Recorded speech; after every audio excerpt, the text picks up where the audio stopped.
कभी सोचा है कि एक डिसीजन, सिर्फ एक छोटा सा डिसीजन, हाँ, सिर्फ एक डिसीजन आपकी पूरी लाइफ की डायरेक्शन बदल सकता है। अगर आप लाइफ में कंफ्यूज्ड हैं, कोई रास्ता नहीं मिल रहा है, तो आज का ये डीप डाइव आपके लिए ही है। क्योंकि आज हम हवा में बातें नहीं करेंगे, बिल्कुल बल्कि एक बहुत ही सॉलिड रियलिटी चेक देने वाले हैं। बिल्कुल। Hello friends, welcome to my channel think pages TV.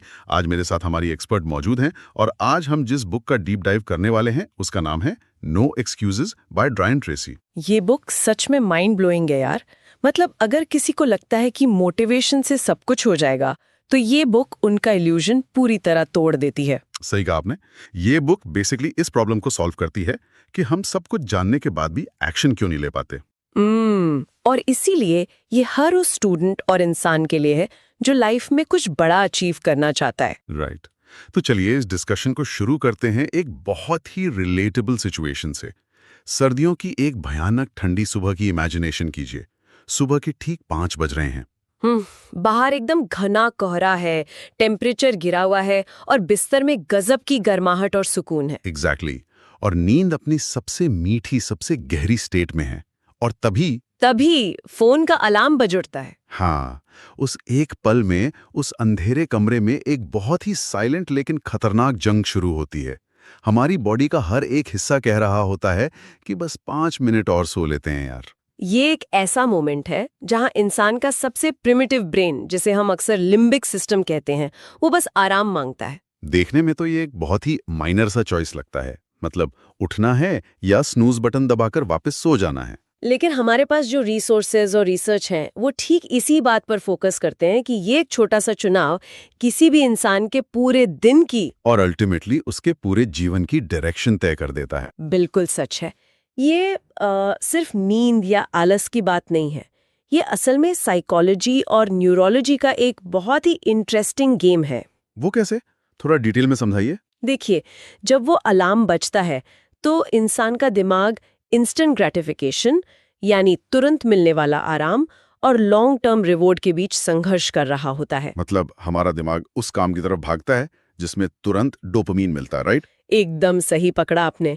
बिस्तर की गर्माहट तुरंत डोपामीन देती है, जबकि उठकर काम करने का जो रिवॉर्ड है वो तो फ्यूचर में मिलेगा। तो जब कोई उस स्नूज बटन को दबाता है तो हार सिर्फ उस अलार्म की नहीं होती है। नहीं, हार उस वादे की होती है जो आपने एक रात पहले खुद से किया था। और यहीं से दिमाग को यह सिग्नल जाता है कि हम अपने ही वर्ड्स की रिस्पेक्ट नहीं करते। वाओ, ये बहुत ही डीप बात है। और यही आज की हमारी इस गहन चर्चा का मेन टॉपिक है, सेल्फ डिसिप्लिन, यानी आत्मा अनुशासन। हाँ, क्योंकि हम अक्सर देखते हैं कि लोग मोटिवेशन के पीछे बहुत भागते हैं। इंटरनेट पर कोई जोशीला वीडियो देख लिया और अचानक से लगता है कि बस अब तो दुनिया बदल देंगे। एग्जैक्टली। लेकिन वो मोटिवेशन सिर्फ एक शुगर रश की तरह होता है। कुछ ही घंटों में उसका नशा उतर जाता है। असली सवाल यह है कि जब वो मोटिवेशन का बुलबुला फूट जाता है तब क्या होता है? तब जो चीज इंसान को बिस्तर से खींचकर बाहर निकालती है वो सिर्फ और सिर्फ डिसिप्लिन है। मोटिवेशन हमें धोखा क्यों दे जाता है? क्योंकि मोटिवेशन पूरी तरह से हमारी फीलिंग्स और इमोशंस पर डिपेंड करता है, और इंसान के इमोशंस तो मौसम की तरह बदलते रहते हैं ना। हाँ यार, अगर किसी दिन पेट खराब है या किसी से छोटी सी बहस हो गई तो सारा मोटिवेशन जीरो हो जाता है। बिल्कुल। सफलता कोई चमत्कार नहीं है और नहीं ये कोई जन्मजात टैलेंट है। सोर्स मटेरियल इस बात पर बहुत जोर देता है कि सफलता असल में अपनी भावनाओं से ऊपर उठकर काम करने की एबिलिटी का नाम है। और यहीं पर मुझे एक बहुत ही पावरफुल लाइन याद आ रही है, अगर आप मुझे परमिट करें तो। हाँ, बिल्कुल सुनाइए। खुद से लड़ने का जुनून रखो, दुनिया अपने आप जीत जाओगे। क्या बात है, सुपर्ब। ये लाइन इस पूरी सिचुएशन पर एकदम परफेक्ट बैठती है। शुक्रिया। चलिए इस डिसिप्लिन वाले हिस्से पर थोड़ी और गहराई से बात करते हैं। वो जो 5 बजे उठने वाला चुनाव था, वो असल में अपनी जिंदगी की 100% जिम्मेदारी लेने का पहला कदम है। राइट। यहीं से हम अपनी लाइफ की फिल्म के डायरेक्टर बनते हैं। लेकिन एक बहुत ही अजीब बात देखने को मिलती है। क्या बात? अक्सर लोग अपनी फेलियर्स का कंट्रोल दूसरों के हाथों में दे देते हैं। कहते हैं कि इकोनॉमी खराब है, हालात ठीक नहीं थे, या फिर पेरेंट्स ने सपोर्ट नहीं किया। हमेशा दूसरों पर ब्लेम डाल देते हैं। इसके पीछे भी एक बहुत बड़ा साइकोलॉजिकल कारण है। हर इंसान अपनी खुशी, इनकम, हेल्थ और सक्सेस के लिए 100% जिम्मेदार है। ये बात सुनने में थोड़ी थियोरेटिकल लगती है। लोग दूसरों को दोष देते क्यों हैं? क्योंकि दोष देना हमारे ईगो को सुरक्षित रखता है। जब कोई कहता है कि मैं फेल हो गया क्योंकि सिस्टम खराब है, तो दिमाग को एक तरह की शांति मिलती है, क्योंकि उसे खुद की कमियों का सामना नहीं करना पड़ता। एग्जैक्टली इसे साइकोलॉजी में कॉग्निटिव डिसोनेंस से बचना कहते हैं। लेकिन इसका सबसे बड़ा नुकसान ये है कि इंसान खुद को एक विक्टिम यानी पीड़ित बना लेता है। हाँ, और जो विक्टिम होता है वो कभी क्रिएटर नहीं बन सकता। लेकिन एक मिनट, यहाँ मैं थोड़ा डिसएग्री करना चाहूंगी। बताइए, क्या डाउट है आपको? क्या ये 100% जिम्मेदारी वाला कॉन्सेप्ट लोगों को डिप्रेशन में नहीं डाल देगा? मान लीजिए किसी कंपनी का दिवाला निकल गया और किसी एम्प्लॉय की जॉब चली गई। इसमें उसकी क्या गलती है? अगर वो इंसान हर बुरी चीज के लिए खुद को जिम्मेदार मानने लगे, तो क्या ये एक टॉक्सिक सोच नहीं बन जाएगी? ये एक बहुत ही शानदार सवाल है और अक्सर लोग गलती और जिम्मेदारी के बीच कंफ्यूज हो जाते हैं। हमारी बुक भी इस डिफरेंस को बहुत क्लियर करती है। मतलब दोनों में अंतर है। बहुत बड़ा अंतर है। देखिए, बारिश होना हमारी गलती नहीं है, लेकिन छाता लेकर निकलना या बारिश में भीगते हुए कंप्लेंट करना, ये हमारी जिम्मेदारी है। वाओ, ये एग्जाम्पल तो एकदम सटीक है। रिस्पॉन्सिबिलिटी वर्ड ही रिस्पॉन्स और एबिलिटी से मिलकर बना है, यानी हालात के प्रति रिएक्ट करने की क्षमता। तो जब इंसान कहता है कि हालात के लिए शायद मैं जिम्मेदार नहीं हूं, लेकिन अब इससे बाहर कैसे निकलना है, इसकी 100% जिम्मेदारी मेरी है। बिल्कुल, और ऐसा सोचने से एक बहुत बड़ा मेंटल शिफ्ट आता है। वो इंसान पीड़ित की जगह से हटकर निर्माता की जगह पर आ जाता है। ये बहुत ही डीप बात है। मतलब ये है कि हम अपनी लाइफ की गाड़ी की पिछली सीट पर बैठकर गड्ढों की शिकायत नहीं कर सकते। हमें स्टीयरिंग व्हील खुद पकड़ना होगा। हाँ, ये बात मुझे एक बहुत ही इंटरेस्टिंग कंपैरिजन की याद दिलाती। जब एक छोटा बच्चा चलना सीखता है और गिर जाता है, तो उसे हारने में कोई शर्म नहीं आती। वो तुरंत उठता है और फिर से कोशिश करता है। एग्जैक्टली। लेकिन वही इंसान जब बड़ा हो जाता है, एडल्ट बन जाता है, तो गिरने पर वो अक्सर ये साबित करने में अपनी सारी एनर्जी लगा देता है कि फर्श ही टेढ़ा था। बिल्कुल सही कहा आपने, क्योंकि बच्चे का ईगो अभी डेवलप नहीं हुआ है, उसे अपनी इमेज की चिंता नहीं है। लेकिन एडल्ट्स में ईगो हमें ये मानने से रोकता है कि हमसे कोई गलती हुई है, जबकि बुक के अकॉर्डिंग गलती मानना कोई कमजोरी नहीं है। असल में सुधार की शुरुआत ठीक वहीं से होती है जहां ब्लेम गेम खत्म होता है। जब कोई ये एक्सेप्ट करता है कि हाँ, मेरे डिसीजंस गलत थे, तो इसका सीधा सा मतलब ये भी निकलता है कि अब मैं सही डिसीजन ले सकता हूँ। राइट। ये पावरलेसनेस से पावर की ओर जाने का एक पूरा न्यूरोलॉजिकल शिफ्ट है। तो एक बार जब ये जिम्मेदारी ले ली जाती है, तो हमारी जर्नी का अगला और सबसे इंपॉर्टेंट पड़ाव आता है। बिल्कुल, जिम्मेदारी लेने का मतलब है कि गाड़ी स्टार्ट हो गई और स्टीयरिंग व्हील हाथ में आ गया, लेकिन अब गाड़ी ले कहाँ जानी है? हाँ, एक इंसान तब तक भटकता रहता है जब तक उसे ये न पता हो कि उसे जाना कहाँ है। और यहीं पर क्लियर गोल्स की, यानी स्पष्ट लक्ष्यों की पूरी साइंस काम आती है। तो लक्ष्य बनाना सिर्फ कोई मोटिवेशनल विचार नहीं है, ये एक्चुअल में काम कैसे करता है, क्योंकि बिना डायरेक्शन के तो इंसान बस गोल गोल घूमता रहेगा। इसे समझने के लिए हमें दिमाग के एक हिस्से को समझना होगा जिसे रेटिकुलर एक्टिवेटिंग सिस्टम या RAS कहते हैं। RAS, ये क्या होता है? ये हमारे ब्रेन स्टेम में नसों का एक नेटवर्क होता है। हर सेकंड हमारे दिमाग तक करोड़ों जानकारियां पहुंचती हैं, आवाजें, दृश्य, विचार। ओह, अगर दिमाग हर चीज पर ध्यान देने लगे तो वो तो ओवरलोड होकर पागल हो जाएगा। एग्जैक्टली। इसलिए RAS एक फिल्टर की तरह काम करता है। ये सिर्फ उसी इंफॉर्मेशन को अंदर आने देता है जो हमारे लिए इम्पोर्टेंट है। अच्छा, तो जब इंसान एक क्लियर रिलेटेंट गोल बनाता है, तो वो असल में अपने RAS को प्रोग्राम कर रहा होता है। बिल्कुल सही। इसे थोड़ा और सिंपल शब्दों में समझते हैं। क्या ये वैसा ही है कि जब हम कोई नई लाल रंग की कार खरीदने का सोचते हैं, हाँ, तो अचानक हमें सड़क पे हर जगह वही लाल कार दिखने लगती है? 100%। कारें तो पहले भी वही थी, लेकिन हमारे RAS ने उन्हें फिल्टर कर दिया था। जब लक्ष्य स्पष्ट होता है तो दिमाग खुद ब खुद उन मौकों और रास्तों को देखने लगता है जो उस लक्ष्य तक पहुंचा सकते हैं। स्रोत में अर्जुन और दीपक का एक बहुत ही बेहतरीन रियल लाइफ एग्जाम्पल है ना? हाँ, वो जिम वाला एग्जाम्पल। दोनों ने एक ही दिन जिम ज्वाइन किया। दीपक सिर्फ मोटिवेशन के भरोसे था, उसे बस फिट होना था, जो कि एक बहुत ही ब्लर या धुंधला विचार है। बिल्कुल। और रिजल्ट क्या हुआ? 2 महीने बाद दीपक ने जिम छोड़ दिया। और अर्जुन का गोल अलग कैसे था? अर्जुन के पास एक विजन था, एक रोड मैप था। उसका लक्ष्य था कि 6 महीने के अंदर 10 किलो वजन कम करना है और मैराथन में हिस्सा लेना है। वाओ, ये तो एक बहुत ही क्लियर इंस्ट्रक्शन था उसके दिमाग के लिए। हाँ, जब दीपक का शुरुआती जोश खत्म हुआ तो उसके पास रुकने का कोई सॉलिड रीजन नहीं था। लेकिन अर्जुन को जब थकान हुई तो उसका क्लियर गोल एक अलार्म क्लॉक की तरह काम कर रहा था। लेकिन यार, यहाँ मैं एक बहुत ही कॉमन डाउट उठाना चाहूंगा। हाँ, बिल्कुल पूछिए। कई लोगों को और शायद मुझे भी कभी-कभी लगता है कि अगर हम हर चीज के लिए गोल बना लें, हर दिन का शेड्यूल बना लें, तो क्या हम रोबोट नहीं बन जाएंगे? ओह, ये डर बहुत लोगों को होता है। ऐसा लगता है जैसे हमने अपनी आजादी छीन ली हो और खुद को एक पिंजरे में कैद कर लिया हो। क्या लाइफ बोरिंग नहीं हो जाएगी? ये एक बहुत ही नेचुरल फीलिंग है। लोग सोचते हैं कि डिसिप्लिन हमें बांधता है, लेकिन हमारी सोर्स बुक साबित करती है कि सच्चाई इसके बिल्कुल अपोजिट है। वो कैसे? ये तो थोड़ा कॉन्ट्राडिक्टरी लग रहा है। असल में डिसिप्लिन ही हमें सच्ची आजादी देता है। इसे डिसीजन फटीग यानी निर्णय लेने की थकान के नजरिए से देखिए। Decision fatigue? हाँ, जब इंसान के पास कोई क्लियर गोल या प्लान नहीं होता तो उसे हर दिन हर घंटे सैकड़ों छोटे छोटे फैसले लेने पड़ते हैं। आज क्या खाऊं, जिम जाऊं या नहीं, काम अभी करूं या शाम को। और दिमाग हर फैसले के साथ अपनी एनर्जी खर्च करता है। एग्जैक्टली। अंत में इंसान इतना थक जाता है कि वो सबसे आसान और बेकार रास्ता चुन लेता है, जैसे सोशल मीडिया स्क्रॉल करना। अरे बाप रे, ये तो हम सबकी कहानी है यार। लेकिन जब गोल एकदम क्लियर होता है तो ये सारे छोटे छोटे फैसले पहले ही हो चुके होते हैं। ओहो, मतलब गोल्स हमें एक जीपीएस की तरह डायरेक्शन देते हैं। बिल्कुल सही एनालॉजी है। जब हम कार में जीपीएस सेट कर देते हैं तो हमें हर चौराहे पर रुककर ये नहीं सोचना पड़ता कि दाएं मुड़े या बाएं। जीपीएस फैसला कर देता है और हम शांति से ड्राइव करते हैं। परफेक्ट। जीपीएस हर गलत रास्ते और डिस्ट्रैक्शन को फिल्टर कर देता है।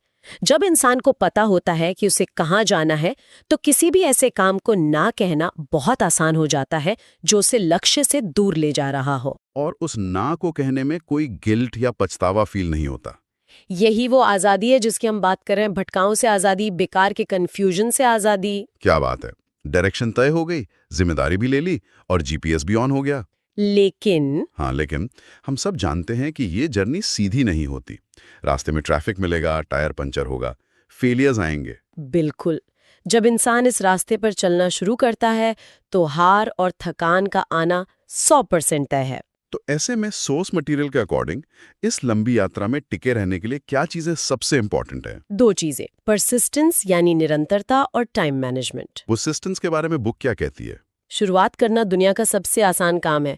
न्यू ईयर रेजोल्यूशन के टाइम जिम में पैर रखने की जगह नहीं होती। हाँ, लेकिन फरवरी आते आते पूरा जिम खाली हो जाता है। हाँ, तो निरंतरता का असली मतलब क्या है? निरंतरता का मतलब ये नहीं है कि आप हर दिन मोटिवेटेड और खुश होकर काम कर रहे हैं। इसका असली मतलब है उस समय भी टिके रहना जब दिमाग चिल्ला चिल्ला कर कह रहा हो कि बस यार अब और नहीं। थॉमस एडिसन का एग्जाम्पल याद आता है मुझे यहाँ। बिल्कुल, उनका 1000 बार फेल होने का एग्जाम्पल। असफलता कोई मिस्ट्री नहीं है, ये सिर्फ एक डेटा पॉइंट है। हाँ, एक सिग्नल है कि जो तरीका हमने अपनाया वो काम नहीं कर रहा है। हमें तरीका बदलना है, इरादा नहीं। एग्जैक्टली। और यहीं पे मुझे एक और बहुत ही डीप शायरी याद आ रही है। मंजिलें क्या हैं, रास्ता क्या है, हौसला हो तो फासला क्या है। वाओ, बहुत ही ब्यूटीफुल लाइंस है ये। Thank you. अब आते हैं दूसरे पॉइंट पर, टाइम मैनेजमेंट। ये एक ऐसा टॉपिक है जिस पर हजारों किताबें लिखी गई हैं। लेकिन अक्सर ये बहुत ही किताबी और बोरिंग लगता है ना। हाँ, हर इंसान कहता फिरता है कि यार मेरे पास तो टाइम ही नहीं है। ऐसा लगता है जैसे टाइम कोई प्रोडक्ट है जिसे मार्केट से खरीदना पड़ेगा। और यही सबसे बड़ी गलती होती है। लोग कहते हैं कि टाइम पैसे की तरह है, इसे बचाना चाहिए। लेकिन ये सच नहीं है। क्यों? पैसे को आप बैंक में रख सकते हैं, कल के लिए सेव कर सकते हैं, लेकिन टाइम एक बहती हुई नदी की तरह है। आप इसे रोक कर नहीं रख सकते, आप सिर्फ इसकी डायरेक्शन तय कर सकते हैं। वो 86,400 सेकंड्स वाला एग्जांपल बहुत पावरफुल है इस कॉन्टेक्स्ट में। हाँ, इमेजिन कीजिए आपके बैंक अकाउंट में रोज 86,400 रुपीज आते हैं। वाह, ये तो किसी का भी ड्रीम हो सकता है। लेकिन कंडीशन ये है कि रात होते ही जो पैसे आपने इस्तेमाल नहीं किए वो 0 हो जाएंगे। तब तो मैं एक एक रुपया बहुत ही सोच समझकर और अच्छे से खर्च करूंगा। एग्जैक्टली। तो फिर हम अपने समय के साथ ऐसा क्यों नहीं करते? हर दिन हमें 86,400 सेकंड्स मिलते हैं और रात को वो 0 हो जाते हैं। ये बहुत बड़ा रियलिटी चेक है। तो जब कोई इंसान कहता है कि मेरे पास अपनी हेल्थ के लिए या बुक पढ़ने के लिए टाइम नहीं है, तो असल में वो झूठ बोल रहा है। बिल्कुल। इसका साइकोलॉजिकल ट्रांसलेशन ये है, ये काम मेरी प्रायोरिटी नहीं है।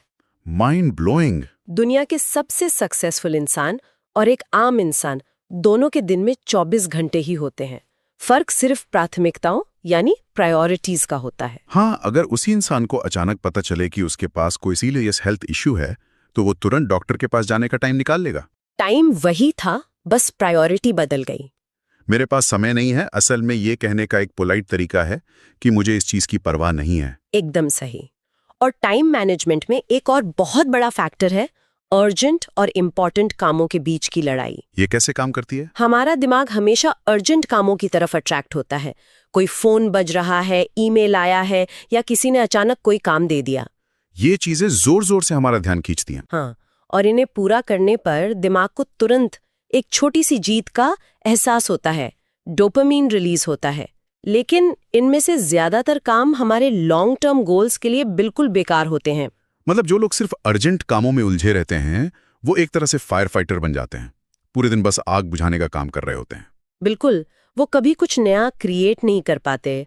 दूसरी तरफ होते हैं इम्पॉर्टेंट काम, जैसे एक्सरसाइज करना, नई स्किल सीखना या फ्यूचर की प्लानिंग करना। राइट, ये काम कभी शोर नहीं मचाते। आज एक्सरसाइज ना करने से आज ही हार्ट अटैक नहीं आएगा। इनकी कोई तुरंत डेडलाइन नहीं होती। लेकिन हमारी लंबी अवधि की सफलता इन्हीं पर टिकी होती है। रोहित और करण के ऑफिस का एग्जाम्पल इसे बहुत अच्छे से क्लैरिफाई करता है। हाँ, प्लीज वो एग्जाम्पल शेयर कीजिए। रोहित सुबह उठता है और अपने दिन की शुरुआत प्रोएक्टिव तरीके से करता है। वो दिन के पहले कुछ घंटे, जब उसकी एनर्जी पीक पर होती है, सिर्फ इंपॉर्टेंट कामों को देता है और डिस्ट्रैक्शन को दूर रखता है, दिने में बिता देता है। मतलब करण सिर्फ रिएक्ट कर रहा है सिचुएशंस पर। एग्जैक्टली। और कुछ सालों बाद जब रोहित करियर में बहुत आगे निकल जाता है, तो आसपास के लोग क्या कहते हैं? अरे, रोहित की तो किस्मत बहुत अच्छी थी। जबकि असली किस्मत उसके फोकस और डिसिप्लिन ने बनाई है। वाओ, अगर हम इंपॉर्टेंट कामों को आज टाल देते हैं, तो कल वही काम अति आवश्यक यानी अर्जेंट बनकर हमारे सामने खड़े हो जाते हैं और भारी स्ट्रेस पैदा करते हैं। यही टाइम मैनेजमेंट का असली सीक्रेट है। ये घड़ियों को देखने के बारे में नहीं है, ये अपनी प्रायोरिटीज को मैनेज करने के बारे में है। अमेजिंग। तो चलिए इस पूरे डीप डाइव के की लर्निंग्स को बुलेट पॉइंट्स में समराइज कर लेते हैं। बिल्कुल। पहला लेसन, अपनी लाइफ की 100% जिम्मेदारी लीजिए, विक्टिम माइंडसेट छोड़कर क्रिएटर बनिए। दूसरा लेसन, अपने गोल्स को क्लियरली लिखिए। धुंधले सपने आरएस को डायरेक्शन नहीं दे पाते। रिटन गोल्स आपको डिसीजन फटीग से बचाते हैं। और तीसरा लेसन, अर्जेंट और इम्पॉर्टेंट के बीच का फर्क समझिए। अपने दिन के बेस्ट आवर्स सिर्फ इम्पॉर्टेंट कामों को दीजिए। ये तीनों चीजें अगर किसी ने अपनी लाइफ में अप्लाई कर ली तो रिजल्ट्स गारंटीड हैं। बिल्कुल, सफलता कोई छिपा हुआ खजाना नहीं है यार। ये रोजमर्रा की उन छोटी छोटी आदतों और चॉइसेस का रिजल्ट है जो हम हर दिन करते हैं। सही कहा। बहाने बनाना हमें उस बेहतरीन इंसान से दूर ले जाता है जो हम असल में बन सकते हैं। जब हम कहते हैं कि मैं बहुत थक गया हूं या ये काम कल से पक्का शुरू करूंगा, तो हम दुनिया को नहीं, खुद को धोखा दे रहे होते हैं। अनुशासन कोई सजा नहीं है, ये खुद का मास्टर बनने का प्रोसेस है। आज की इस चर्चा में हमने सेल्फ डिसिप्लिन की पूरी न्यूरोलॉजी और साइकोलॉजी को डिकोड किया।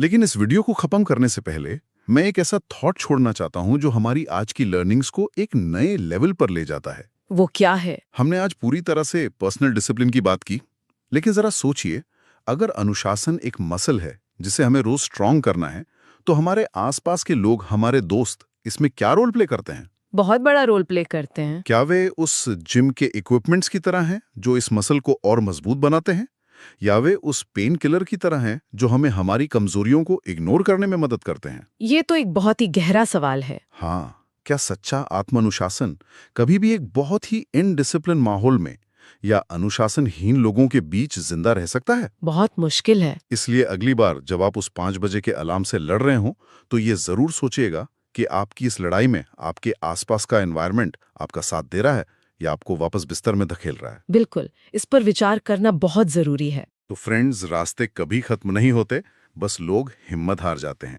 अगर आप सच में अपनी लाइफ चेंज करना चाहते हैं, तो बस सोचते मत रहिए, आज से अभी से एक्शन लेना स्टार्ट कीजिए। आज के डीप डाइव में हमारे साथ जुड़ने के लिए थैंक यू। अगर आपको ये वीडियो और हमारी डीप डाइव पसंद आई हो, तो प्लीज इसे लाइक करें, अपने दोस्तों के साथ शेयर करें और ऐसे ही लाइफ चेंजिंग कंटेंट के लिए चैनल को सब्सक्राइब जरूर करें। मिलते हैं